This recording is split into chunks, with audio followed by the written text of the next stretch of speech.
நாளை யாருடைய நாள் அப்படிங்கிறது படம் தான்.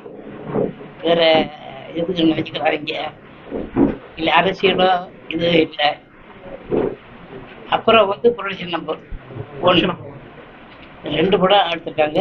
2 டைரக்டர் சரவணன் பிரசாத் இவங்க தான் இயக்குறாங்க. இதில் இப்போ தான் பூஜை போட்டுருக்காங்க. கூடிய சீக்கிரம் இது சீக்கிரம் எடுப்பாங்க. ஃபர்ஸ்ட் சரவணன், அடுத்து பிரசாத் படம் 2 படம் தோணுங்களான்னு நினைக்கிறேன். ஓ சரி, எதை மாத்திக்குங்க. இப்படி இந்த படம் வெற்றி பெற என்னுடைய வாழ்த்துக்கள். அதோட உங்களுடைய வாழ்த்துக்கள் தேவை. வணக்கம். எந்த மாதிரி படம், எந்த மாதிரி கதை, எப்படி இருக்கும் அது ஏன் சொல்லப்பா, நிமித்தம் சொல்லுவாங்க.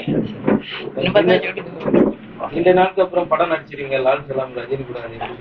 இதுப்பா இந்த நாட்களுக்கு அப்புறம் ரஜினி கூட படம் நடிச்சிருக்கீங்க லால் சலாம். ஆமா, ஒரு வித்தியாசமான கேரக்டர்ல நடிச்சிருக்கீங்க. எல்லா வித்தியாசம் தான். இப்போ நம்ம செஞ்சதுன்னா அப்ப இருந்து இப்போ வரைக்கும் ஒரே சீர்பா வீட்டுக்கு மாற்றி அது மாற்றி இது மாற்றி தானே வரேன். எல்லாம் படங்கள் நடிச்சிருந்தேன். பெரிய படங்கள்லாம் வருது. பெரிய படம் சின்ன படம் தான் நான் பார்க்கறது. என்னைய பொறுத்த வரைக்கும் எல்லாம் ஒரே படம் தான். எல்லாம் ஒரே படம் தான். கதை இருந்தா ஓடும். அதுதான் என்னை பொறுத்தளவு. நாடாளுமன்ற தேர்தலில் அது வேண்டாம், அது நமக்கு அதுக்கு சம்மந்தம் இல்லை. Okay, thank you. Okay, thank you thank you. Vijayakanth அவர்கள் அது நாளை ஒரு